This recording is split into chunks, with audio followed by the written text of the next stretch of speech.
Hey everybody, Cheryl here from Healthy Living Garden to Table, and today is Taco Tuesday, and today we are going to make Mediterranean butternut squash with mushroom tacos. So it's kind of a east meets west, I guess you would say. Anyway, so I am one that researches recipes and looks at diets, because I have sensitivities and I coach others on health and nutrition to be able to have a healthier diet. And it doesn't always fit the same thing for every single person. So when I was looking up the Mediterranean diet, and I was, just looking through what a Mediterranean diet is, because I had heard it, but didn't really know and understand exactly what it was. A lot of the things I can't have. It's just there's a lot of dairy in there and just things that I just can't have. And so with what I do is I pick and choose the things that I can do and I like to do and I'm interested in, and I do that. So I think that's the fun and the creativity of cooking. I think that people just look at things in such a box and they're like, oh, we just need to do it this way. Tacos need to be Mexican. And today it's going to be Mediterranean type tacos. So I hope you're okay with that, because it's going to be amazing.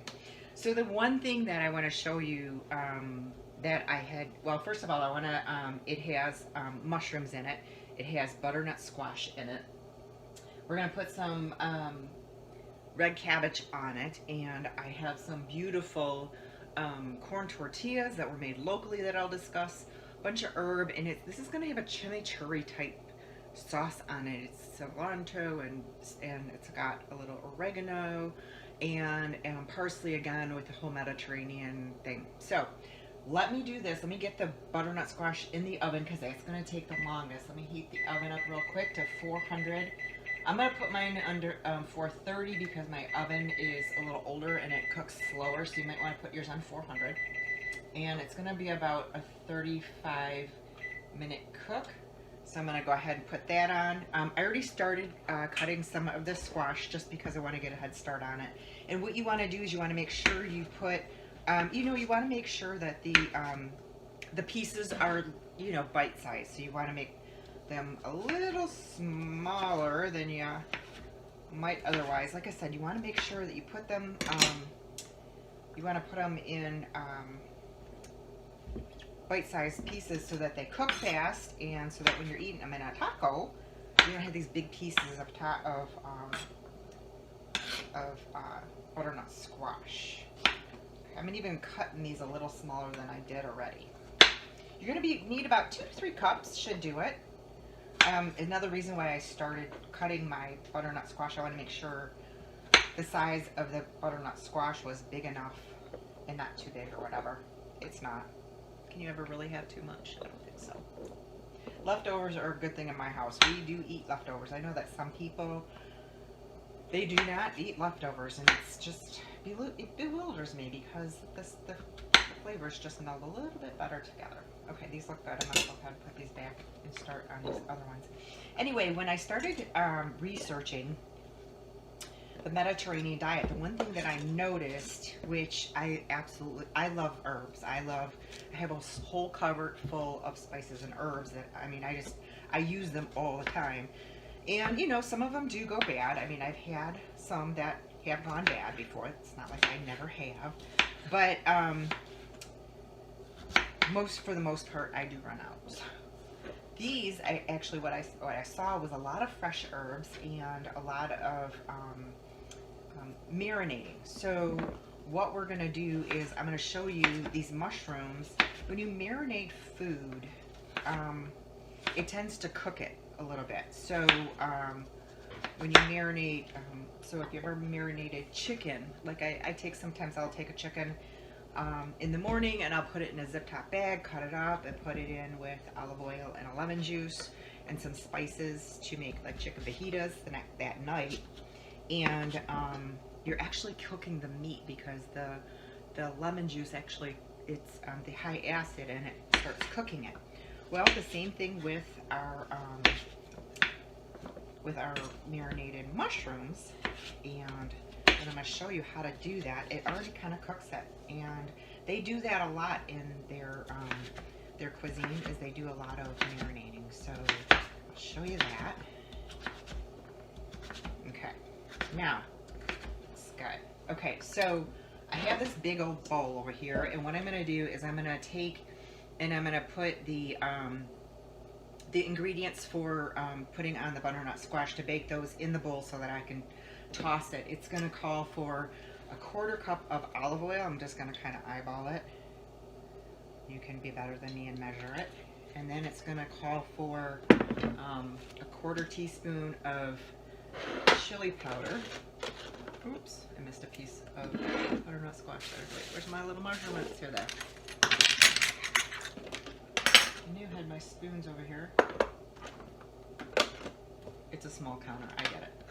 Okay, I'm going to use half of this tablespoon instead because I'm not seeing my little teaspoon. Okay, so we're going to do half of this. And then a half a teaspoon of cumin. And of course I get the big ones because I use a lot of spices, as I was saying. And then smoked paprika. Love smoked paprika. You can get Hungarian paprika. There's all kinds of paprika, but when you're using it in a Mexican dish, which this is my Mediterranean Mexican dish, you do use the smoked. So half of that. Let's do a little bit of pepper. I'm gonna take this lid off. Okay. And salt. I really don't want to put that in there, so I'm just going to do it this way. I'm going to put it in my fingers. I really did have a teaspoon around here.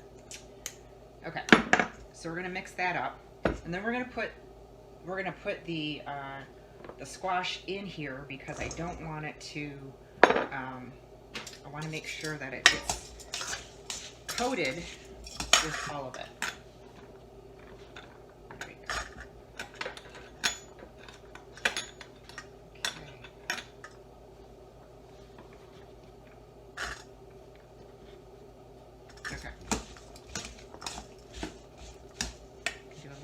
Fancy, but I'm not really that fancy. Oh, I did it without landing it everywhere. So just get it all over. You didn't see that. Mixing it all over there. And then I'm going to dump it on this parchment paper lined cookie sheet and put it in the oven. Now, I don't use foil. I use parchment paper. As much as possible. I rarely use foil because it can actually, the aluminum is not good for your brain. Kind of tough. Okay, put that in there. Okay, now let's move on to these mushrooms. So I've already done them, but I want to show you how I did them because you want to do these ahead of time because you want to make sure that they marinate ahead of time in the refrigerator. Hence, that's the cooking process that they're going through. So I already did these and they look amazing. So as soon as the squash is almost, I think these will probably go in there maybe 5 minutes just to heat them through. Actually, so you're not cooking them. I did them like 3 days ago and they actually really, they look like they're cooked, and I never cooked them. They went in there raw. So I'll show you how I did that. I'll use tonight, the next batch, I'll just put in the refrigerator. And the reason I like having these types of mushrooms in here is because then I can use them in any cooking that I do. I can put them in a salad. I can toss them with pasta. I can put them in any cooking that you do, anything that you want to put it, you can put it in with eggs in an omelet. And it just tastes so amazing. So I always have marinated mushrooms in the refrigerator. So this is like my point to all that. I guess it's kind of long. So what I do is I just take portobello mushrooms and just put a fine, chop on them. Not fine, I guess. Just put them in slices. You can buy them sliced if you want. But these are baby bellas. I guess you could use any ones, but I think the baby bellas have that rich taste. So we use a lot of mushrooms. Like I had this whole container we go through that in just like a couple weeks. We like it in our omelets, spaghetti, obviously. with the seasoning and sauce is it's extra virgin olive oil. I'll say get the best you can. I don't recommend getting the stuff on the store shelves that just say light extra virgin olive oil. I like the stuff from Costco because it's usually a really good brand and it tastes like olives, and that's basically what you really want to make sure you get. I really, you know, measure it this way. So I would say if you're a measurer and you have to have it, probably 1/4 cup. And then balsamic vinegar. Just, you know, I'm not picky. Although when I did go up to Bonner's, and I'm sure most cities have it, they have these olive oil and balsamic vinegar type shops. The 25-year-old balsamic vinegar, amazing. I did all kinds of different flavors and just had a ball with that. So it does make a difference on the age. It actually tastes really, really good. But right now, this really just doesn't. So I would probably put 1/4 cup in there. And then you're going to put in some garlic powder. And again, there's no fine measurements. Just kind of sprinkle it in. A little bit of salt. Sorry for you guys that measure. But this is just kind of like, you're just sprinkling it in. Sorry. Some dried oregano. I am going to put the fresh oregano in the chimichurri that we're going to make, but the dried oregano for this, I use a Turkish blend because the spice store that I went to, I asked them for Greek, specifically Greek oregano because I prefer it. And I did a side-by-side one year and I grew Italian and Greek just to see what the difference was. I didn't know. And the Greek was really, to me, it was better. And they said that they didn't have the Greek, but the Turkish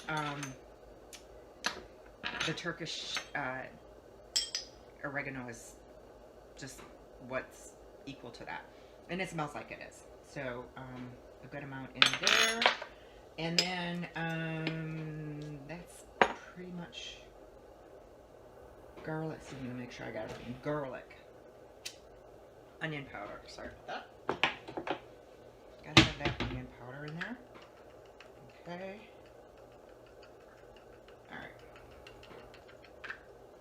Sounds like one is going around in there that needs to come out. There we go. Okay, it's really literally the dump method of putting this together. You put a lid on it. And you shake it. That's it. That's how hard it is.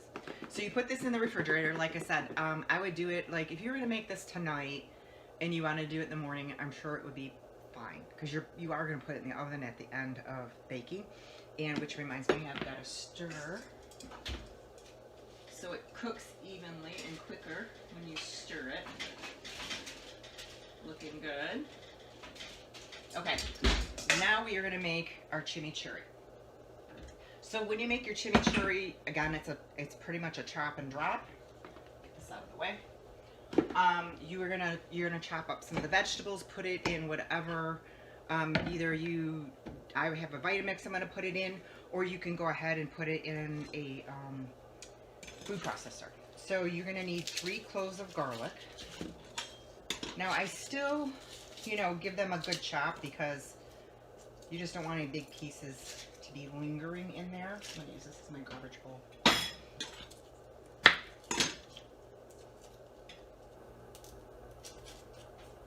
When I was when I was younger, I used to watch Rachel Ray all the time, and I loved watching her because I love cooking. And my husband used to say I was the original 30-minute girl because I actually can do dinner in 20 minutes, and he was so surprised. But she had a garbage bowl, and I just used to think that was really cool. So I use any bowl. I don't have to buy a garbage bowl. So I'm going to give this, so you can see it, sorry. So I'm going to give this a quick chop. Not dicing really fine or anything like that. Just a quick chop. Okay. So anyway, it just makes your whole work area easier if you don't have a garbage can next to you. Just to have a garbage bowl.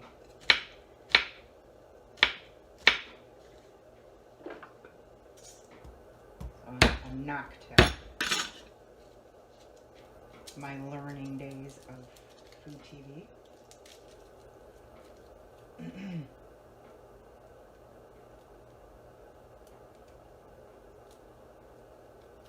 Oh.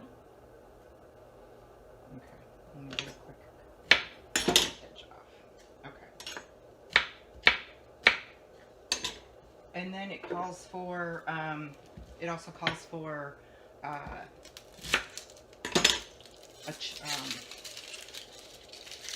shallot. So I like using shallots in chimichurris, which is almost like, when you think of chimichurri, I almost think of it's like a salad dressing, because you kind of pour it, and you totally, if you made it thin enough, you probably could use it like some type of a salad dressing. But anyway, if you only had onion, you could definitely use onion. Again, I'm just going to give it a quick chop, not anything too fine. Well, I did find, oh, onion order overboard. I did find that shallots make me cry when I cut them. If I dice this up finer, I tend to tear up more than the other onions, which I thought was kind of fun facts to know and tell. Okay, and then it's going to call for a 1/3 cup of olive oil, or I'm sorry, a 1/4 cup.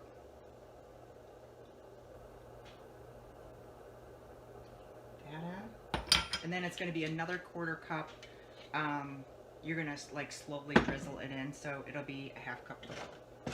And then red wine vinegar. This is a new one. I cleaned out my spice cupboard and realized that my red wine vinegar was probably as old as when I moved in the house. So we're going to do 1/4 cup of red wine vinegar. Make sure you're checking your dates on your spices and your vinegars and anything else that you're using. Okay, so now we're going to do, put this aside for now. Now we're going to do the herbs, and it's going to be 2 tablespoons of fresh oregano. So I'm just going to put my little tablespoon thing here and just kind of pluck it off. So when you're using dried compared to when you use fresh, dried is going to be more potent than fresh is. So if you don't have fresh oregano, if you can't find it in the market, or you just don't want to have both, you can definitely use the dry. You just use half the amount because it's going to be more potent. So there's one. It's funny because I knew I was going to make this recipe, and I think I might even put some of this fresh oregano in my mushrooms that I have. That's going to go back in the fridge because I think that's going to be really yummy. So when you do anything like that, you have to know that whatever you're going to put it in is going to be flavored like that. So whatever I put those mushrooms in is going to have that extra oregano flavor. And then what I can do too is I can take this oregano and just put it on some parchment paper and just set it out. You don't have to put it in the oven to dry it, which it does dry faster if you put it on low heat, but I don't always do that. Okay, now I'm going to give this, fresh herbs to me is like perfume. This is the cilantro. So I'm going to do a 1/2 of a cup of cilantro. So I'm not going to measure, I'm going to eyeball it. It's probably a little bit more. Get some of those stems out.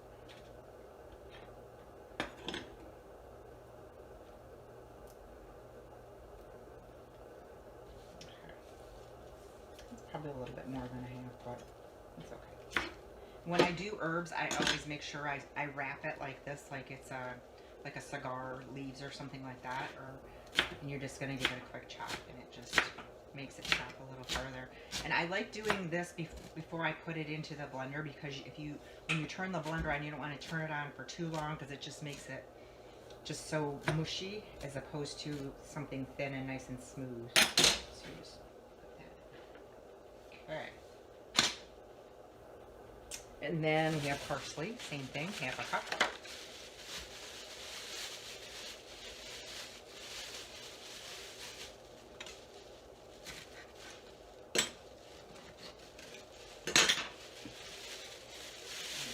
separate so they're both flat leaf. I don't want to mix them up.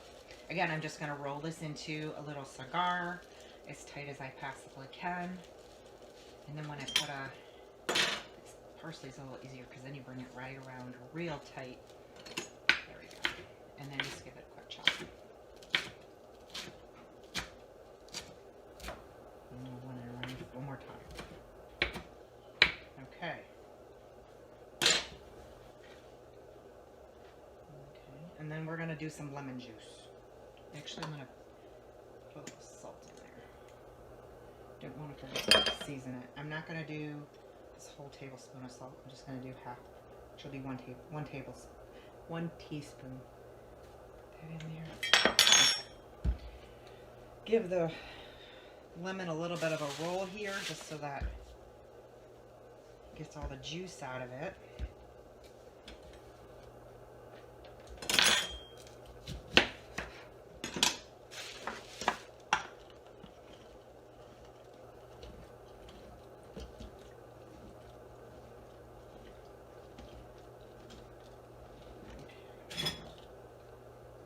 There's a lot of lemon in it.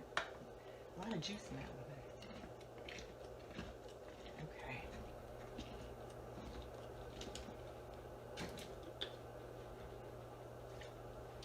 Alright, now what we're going to do, I'm going to stir these butternut squash a little bit more. Ooh, they're looking really good. They're cooking quickly.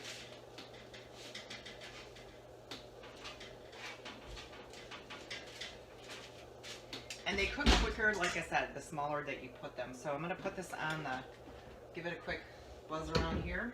And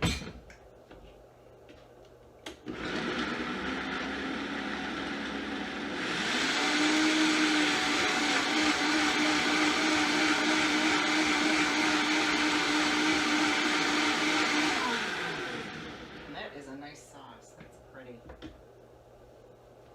Look at the pretty green in that. Isn't that pretty? It's it smells really good too.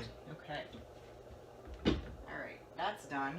And I'm thinking I'm going to add my mushrooms to the butternut squash right now. So it gets heating up.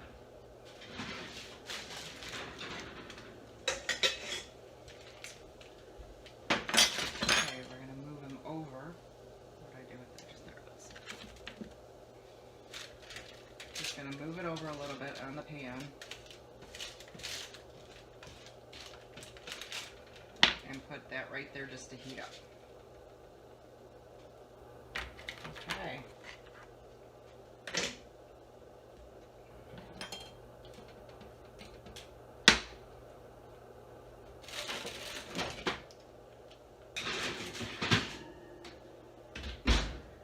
Okay, in a few more minutes, that'll be done, and I'll show you the build.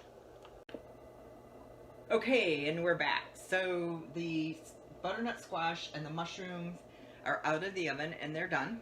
I think that I probably would have put the mushrooms on a different plate or cookie sheet because these did get a little bit mushier than I would have liked. I would have liked them to be a little bit more crispy, or I could have put them in my air fryer just to pro tip. So I just thought I would tell you that. Not working through perfection here. I am going to finish up this chimichurri because I need to put that other part of the oil in. So what you want to do is you want to turn this on. Let me tell you before I turn that on. So I'm going to take the other quarter cup of olive oil and drizzle it in on the top while this is going.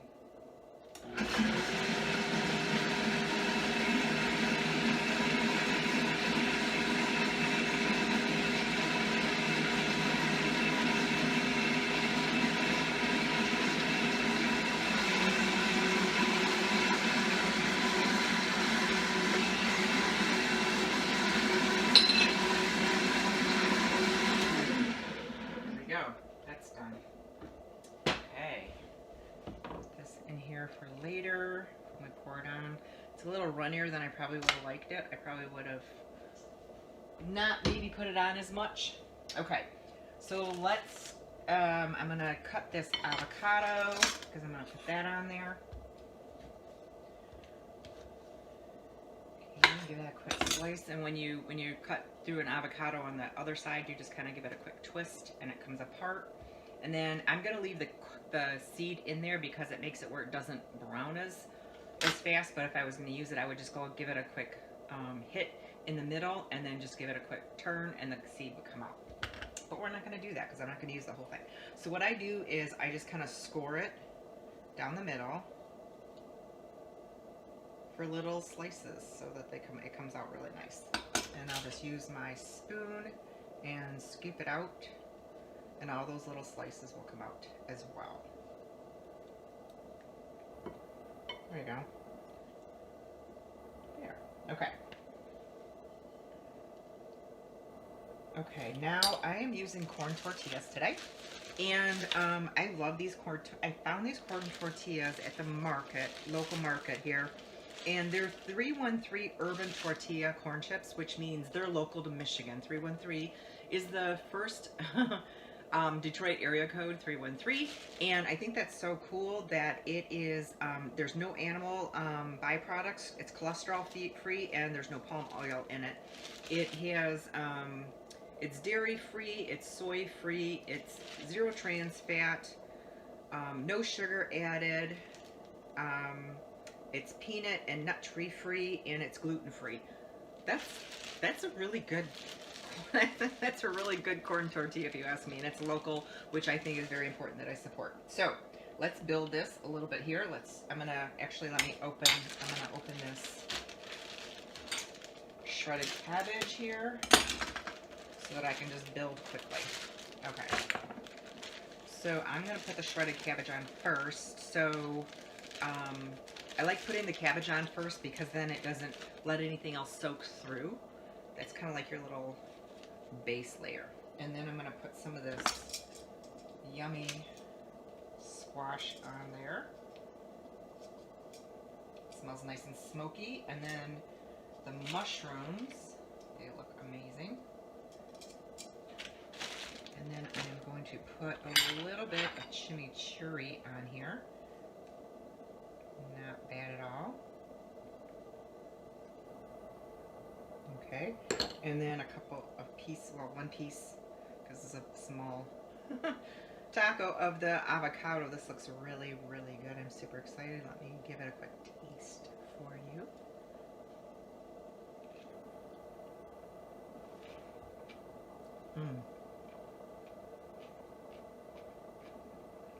That was really good.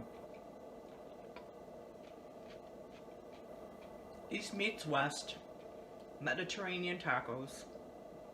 That chimichurri brightens it right up with that cilantro and the parsley in there. The smokiness from the chili powder on the butternut squash is just phenomenal.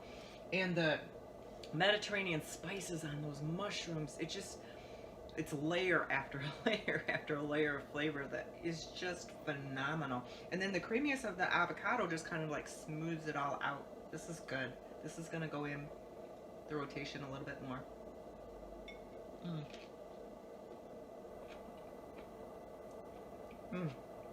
So good. That is really an amazing taco. So if you like this kind of content, sorry, let me swallow here. If you like this content, please hit the like button and the subscribe. And we have Taco Tuesday every single solitary week of 2022. So every Tuesday is Taco Tuesday. Every Thursday, we're going to bring you a new menu item. All through January, it's going to be soups, and February, and it's going to keep on going and going. So every Tuesday is Taco Tuesday. Thursday's a different one. We hope to see you here. We hope we share this with others that you feel like might like this, and we'll see you on the next video. Bye.